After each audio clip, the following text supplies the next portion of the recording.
Build icon या उपक्रमामध्ये आज आम्ही आलो परभणीमध्ये आणि माझ्यासोबत आहेत senior engineer Shrikant Patki sir. नमस्कार. नमस्कार, आपलं स्वागत आहे. या फील्डमध्ये त्यांचा अनेक वर्षांचा अनुभव, जसं मी सुरुवातीला सांगितलं त्याप्रमाणे रेसिडेन्शियल, कमर्शियल अशा वेगवेगळ्या प्लॅटफॉर्मवर त्यांनी काम केलेलं आहे.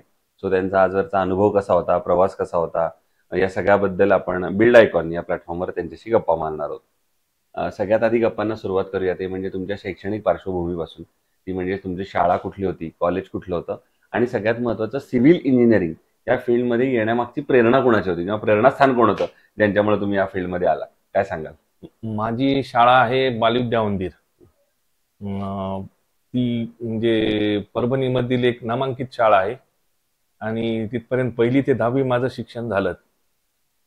आणि नंतर कॉलेजचं शिक्षण हे नांदेडमध्ये झालेलं आहे, सायन्स कॉलेज नांदेडला, आणि बाकी इंजिनिअरिंग कॉलेज सुद्धा गव्हर्नमेंट कॉलेज नांदेडला.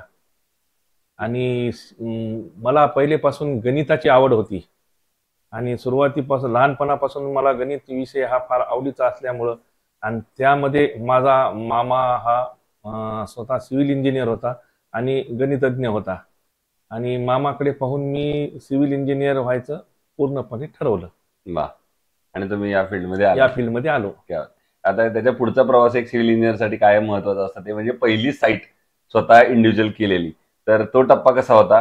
कारण पहिल्यांदा अनुभव नसतो म्हणून साईट नाही, आणि साईट नाही म्हणून अनुभव नाही. तर तो तुमचा कसा होता प्रवास? जसं कॉलेजमधून बाहेर पडलोत आम्ही, तर कॉलेजमध्ये कसं पूर्णपणे आपलं पुस्तकी ज्ञान असतं, प्रॅक्टिकल वर्क फार कमी मिळतं कॉलेजमध्ये. मग त्याकरता बाहेर पडल्या पडल्या आपल्याला काहीतरी कळावं या उद्देशानं मी 2-4 म्हणजे सिनियर जे आर्किटेक्ट होते किंवा जे सिव्हिल कन्सल्टंट होते त्यांच्याकडे मी एक्सपिरियन्स घ्यावा म्हणून त्यांच्याकडे काम केलं, आणि त्यांनी मला साईटवरच्या काही काही बारकावे शिकवले, कॉन्ट्रॅक्टरनी शिकवले, आणि त्या आर्किटेक्ट ज्यांच्याकडे काम करत होतो त्यांनी शिकवले. आणि त्या फील्डमधून मी मग पुढे एक्सपिरियन्स करत करत माझ्या फील्डमध्ये पदार्पण केलं. पहिलं एक छोटं काम 3 रूमचं मी सुरू केलं. आणि तो कसा होता अनुभव जेव्हा तुम्ही कामाला सुरुवात केली? त्या थोडं धडपड असतं पहिल्यांदा थोडी धडपड होती, आपल्याच्यानं काय चूक होती की काय होतंय काय नाही हे पाहत पाहत मग मी एक त्या फील्डमध्ये गेलो आणि सरळ सरळ आपलं बिनधास्तपणे म्हणलं आपलं कोणतंही डोक्यावर ताण न घेता काम करत राहावं असं माझ्या उद्देशाने केलं काम ते. वा. आता येऊया काही तांत्रिक प्रश्नांकडे. ते म्हणजे आता जसं मी मगाशी म्हटलं त्याप्रमाणे 25-30 वर्ष तुम्ही या फील्डमध्ये काम करताय. या फील्डमध्ये कामगार हा कायमच केंद्रस्थानी राहिलेला आहे, पण याच्यामध्ये अकुशल कामगारांचं प्रमाण फार मोठं आहे, जे पहिल्यापासून आहे आणि जे आजही आहे. तर अशा अकुशल कामगारांबरोबर काम करणं हे कितपत धोकादायक आहे असं तुम्हाला वाटतं, आणि तुम्ही कशी ती परिस्थिती हाताळता? नाही, अकुशल कामगारांबरोबर काम करणं म्हणजे फार थोडं अवघडच आहे, पण त्यांना त्यांच्या पद्धतीने हँडल करून त्यांना त्या पद्धतीत ट्रेन करणं आणि त्यांना समजून सांगणं याच्यामध्ये जास्त आनंद वाटतो. आणि त्या कामगारामध्ये सगळं त्यांना पूर्ण त्यांच्या म्हणजे प्रत्येक ठिकाणी ते आपलीच दादागिरी चालवतात. मग ते त्यांना त्या फील्डमधून त्यांना दाबून आपण बरोबर आपल्या टेक्निकल फील्ड आपलं तिथं आपली कुशलता कामाला आणणं हे त्याच्यात महत्वाचं. बरोबर. दुसरं, या फील्डमध्ये जसं तुम्ही बघितलं असेल तसं एक क्षेत्र बदलतंय, तसं त्यातलं तंत्रज्ञान सुद्धा बदलतंय. तर या आजच्या घडीला कुठलं तंत्रज्ञान तुम्ही जास्त वापरता, म्हणजे तंत्रज्ञानाची मदत तुम्हाला कशी होते सॉफ्टवेअर पॉईंट ऑफ व्ह्यू आणि मशिनरी पॉईंट ऑफ व्ह्यू? आणि असं काही वाटतं का की पुन्हा आता काहीतरी नवीन एखादा कोर्स वगैरे करावा जर हे नवीन तंत्रज्ञान बदलते तर? नाही, जितकं वय वाढलं ते हे झालं तरी माणूस जोपर्यंत त्याला शिका वाटतं तोपर्यंत त्यानं शिकतच राहावं. आणि जे जे नवीन नवीन तंत्रज्ञान येत राहत आहे आणि आपल्याला काय टेक्नॉलॉजीमध्ये काय काय शिकायला मिळते हे सगळं चांगलं, त्याच्यातून नवीन काय घडतंय हे जरुरी आहे. आणि त्या पद्धतीनं मी प्रत्येक वेळेला काही ना काही नवीन शिकायचा प्रयत्न करतच असतो. दुसरं, आता तुम्ही रेसिडेन्शियल मध्ये पण बरंच काम केलेलं आहे. रेसिडेन्शियल मध्ये एक वाक्य तुम्ही कस्टमर कडनं कायम ऐकलं असेल, ते म्हणजे आमचं बजेट थोडं कमी आहे आणि इतक्याच बजेटमध्ये बसवून द्या. ते प्रत्येक जणांचा तोच असतो, वाक्य असतं.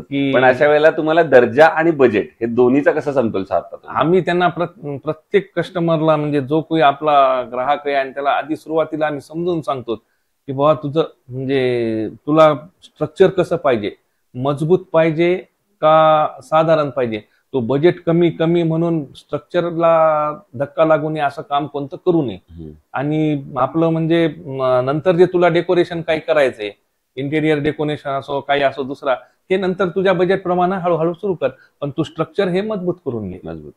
त्याकरता स्टील स्ट्रक्चर आणि सिमेंट वापरणं हे करणं सगळं व्यवस्थितपणे झालं पाहिजे असं आहे ना. सांगा. बरं. पुढचा प्रश्न आता थोडा एका वेगळ्या धाटणीचा आहे. तो म्हणजे असा आहे की तुम्ही म्हणजे परभणीचे आहात, इंजिनियर आहात, इतक्या वर्षांचा प्रवास तुम्ही बघितलेला आहे परभणीचा सुद्धा.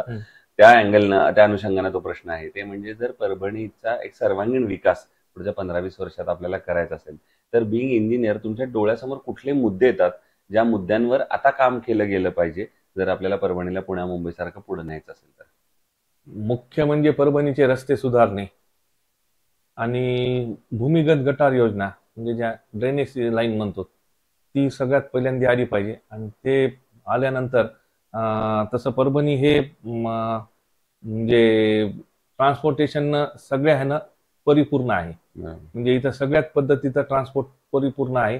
आणि त्या ह्यानं पुढे इंडस्ट्रीयल एरिया जर आला तर परभणीचा त्याप्रमाणे विकास होऊन आणि परभणी पुढे येईल म्हणजे बिग सिटीच्या लेवलला येईल. बरोबर. पण अशा वेळेला मग सरकारनं काय पावलं उचलली पाहिजेत असं तुम्हाला वाटतं या 2-3 मुद्द्यांवर जे आता मुद्दे तुम्ही सांगितले त्याच्यावर? सरकारनं कसं आहे, मागासलेला भाग आहे मराठवाडा हा, आणि त्यातल्या त्यात परभणी जिल्हा हा अति मागासलेला आहे. आणि विशेष म्हणजे हा शेतीप्रधान भाग आहे. शेतकऱ्याच्या दृष्टीनं आणि ह्या ऍग्रिकल्चर फील्डमध्ये जे जे सरकार प्रोजेक्ट घेईल ते सगळं इथं आणून सरकारनं त्या दृष्टीनं पावलं उचलली पाहिजे. आता एक पुढचा अजून एक अवघड प्रश्न असा आहे की इतके सगळे प्रोजेक्ट, शेकडो प्रोजेक्ट केल्यानंतर जर एकच प्रोजेक्ट असा सांगायचा झाला की जो आयकॉनिक प्रोजेक्ट आपण म्हणू ज्याला, जो करताना एक वेगळा आनंद समाधान होतं आणि काहीतरी वेगळे पण होतं त्या प्रोजेक्टमध्ये, तर त्या प्रोजेक्ट बद्दल आम्हाला ऐकायचं. एक वेगळा प्रोजेक्ट म्हणजे मी टॉवरचे काम घेतलं होतं, टेलिफोन टॉवर. त्या टॉवरमध्ये जर आपण फाउंडेशन वर्क होतं, त्याचं फाउंडेशन वर्क करताना त्याचं जर समजा अलाइनमेंट चुकली तर त्या टॉवरची दिशा चुकत होती आणि त्याचे सिग्नलही वेगळे जात होते. आणि त्या ठिकाणी मला एकदम इतकं बारीकीनं आणि पूर्ण माझं टेक्निकल नॉलेज वापरून ते काम करून घ्यावं लागलं.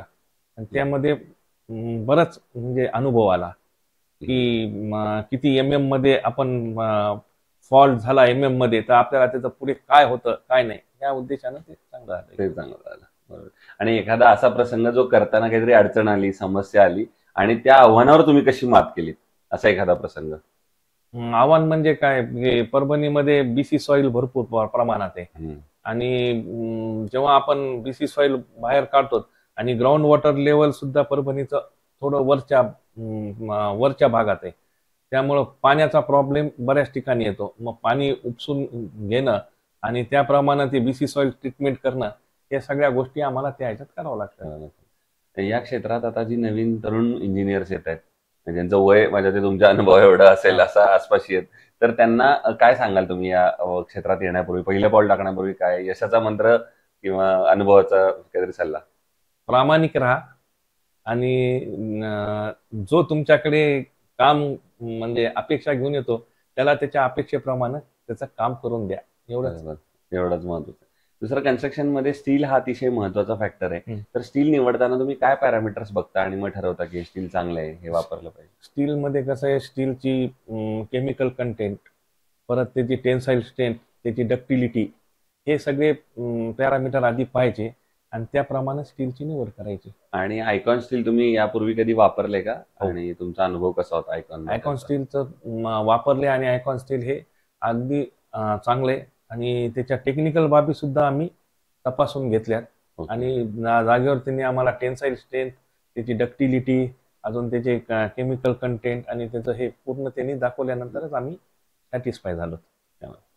तो ते इंजिनियर श्रीकांत पत्की सर, आणि त्यांनी त्याचा आजवरचा हा प्रवास अनुभव सगळा उलगडला. भविष्यात सुद्धा असेच आयकॉनिक प्रोजेक्ट तुमच्या हातून घडावेत याच आयकॉन स्टील तर्फे मनपूर्वक शुभेच्छा. धन्यवाद. आयकॉन स्टीलचे सुद्धा धन्यवाद.